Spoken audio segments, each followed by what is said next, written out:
கடைசியா ஒரு வழியா ஒரு முடிவுக்கு வந்துட்டாங்க.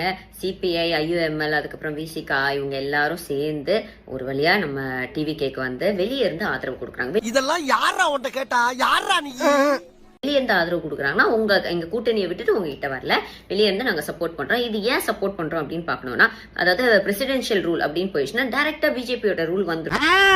அப்படி போட்டு இப்படி போட்டு அப்படி போனானா, இப்படி போட்டு அப்படி போட்டு எப்படியோ போனானா, அந்த மாதிரி இல்லையா இருக்கு அப்படின்ற ஒரே காரணத்தினால சரி ஓகே, கஷ்டப்பட்டு இவ்வளவு தொகுதி ஜெயிச்சிருக்காங்க, அதனால நம்ம பையனுக்கு ஒரு சான்ஸ் கொடுத்து பார்ப்போம் அப்படின்னு சொல்லிட்டு நம்ம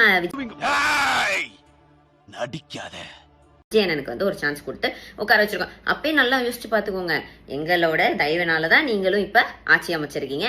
நீங்க சும்மா இருங்க, நீங்க பேசுறதே இரிட்டேட்டிங்கா இருக்கு, சம்பந்தம் இல்லாம பேசிட்டு இருக்கீங்க. 6 மாசத்துக்குள்ள எங்களுக்கு பிடிக்காத பில்லு, அதுக்கப்புறம் எங்களுக்கு அந்த மொழி திணிப்பு, அப்புறம் இந்த பெடரலிசம்க்கு அகேன்ஸ்டா, அப்புறம் மக்களுக்கு எதுவும் அநியாயம் பண்ற மாதிரி பெருசா போய்கிட்டு இருக்கு ஏதாச்சும் விஷயங்களை நீங்க கையில் திட்டீங்கன்னா அப்ப நாங்க வந்து என்ன பண்ணுவோம்னா திரும்பி வந்து அகேன்ஸ்ட் ஆகி கேள்வி கேட்போம். அது மட்டும் இல்லாம அப்புறம் ஆட்சியை கவுத்துருவோம். டென்ஷன்ல வளராது, கரெக்டா சொல்லு. அதனால மக்களுக்கு எதிராக எந்த விஷயமும் செய்யாம மக்களுக்கு ஆதரவா நீங்க செய்யற எந்த விஷயமா இருந்தாலும் நாங்க எல்லாரும் பாராட்ட ரெடியா இருக்கோம். எல்லா பைத்தியங்களுமே மென்டல் ஹாஸ்பிட்டல்ல இருக்கணும்னு அவசியம் இல்லை. சில பைத்தியங்க ஊருக்குள்ளேயும் சுத்திட்டு தான் இருக்கு, என்ன பண்றது? எதிர்த்து நின்னா எதிர்த்து கேள்வி கேட்போம். சோ இந்த அரசியல் காலம் இன்னும் சூப்பரா சூடு பிடிச்சிட்டு இருக்கு. ஆல்ரெடி PM ஸ்ரீ ஹிந்தி மொழி திணிப்புக்கு கேட்டுக்கிட்டு இருக்காங்க. கோடி ரூபா கொடுத்தாலும் சில விஷயங்களை நான் செய்ய மாட்டேன். அதுல முதல் விஷயம் இது. அண்ணன், திருப்பரங்குன்ற விஷயம் மாதிரியோ இல்ல வந்து மத்த விஷயங்கள் மாதிரியோ நீங்க அமைதியா இருக்க முடியாது. காங்கிரஸ் மட்டும் தான் இன்னைக்கு கூட போராட்டம் எல்லாம் பண்ணாங்க, நீங்க பண்ணல. அடுத்து ஸ்ட்ராங்கா இறங்குங்கண்ணே, ஸ்ட்ராங்கா இறங்கி கேள்வி கேளுங்க. That is what you are going to do for the people. So மக்களுக்காக இறங்கி ஏதாச்சும் பண்ணுங்கண்ணே. we are waiting. அம்பாட்டுக்கு திட்டு பண்ணி சட்டையெல்லாம் கட்டி போட்டு அம்மன் கொண்டே போய் ரோட்ல நிப்பான் சார்.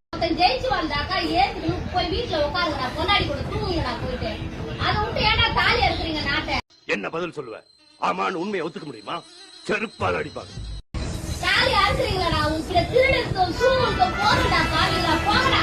ஒரு அசிங்கமாய் போச்சு குமார். அந்த ஒருத்த வந்துக்கிறான் எம்ஜிஆர் மாதிரி, அவனை காப்பாத்துறதுக்கு என்னடா இது அநியாயம் பண்றீங்க? அவன் ஜெயிச்சு வந்துக்கிறான்டா, போதுட்ட நாயிங்களா போங்கடா வீட்டுக்கு. Bro. மானங்கட்டவனுங்களா, மானங்கட்டடா பாவிங்களா. தலை நீங்க 2 பேரும் ஒன்னா சேர்ந்தீங்கன்னா இந்த மாதிரி பழப்போட கேவலமான பழப்பு எதுவுமே இல்லடா நாட்டுல. ஆனா இது புதுசா இருக்குண்ணே, புதுசா இருக்கு.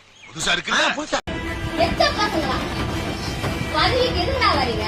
நாட்டையும் ஜனத்தையும் காப்பாத்துறதா வரீங்க? பதவி வெறி வெறி வெறி வெறி புடிச்சிட்டு வரீங்க.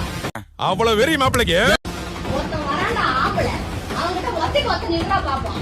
அவன் நிக்கிற ஒரே தொகுதியில நீங்க நின்றா தில்லு இருந்தா வாடா வந்து நின்றா பாப்போம். ஐயோ மீண்டும் மீண்டுமா ஒத்த ஆளு நின்று ஜெயிச்சுக்கிறாங்க. வெக்கமா இல்ல? இவ்வளோ பேர் சேர்ந்து வந்தீங்களா மானகட்ட பசங்களா? சாவுடா, தூக்கு மாட்டீங்க, சாவுங்க. மசால் வடை ராயா, அருண் சுவையின் நாக்குல உட்கார்ந்து நடனம் ஆடுது.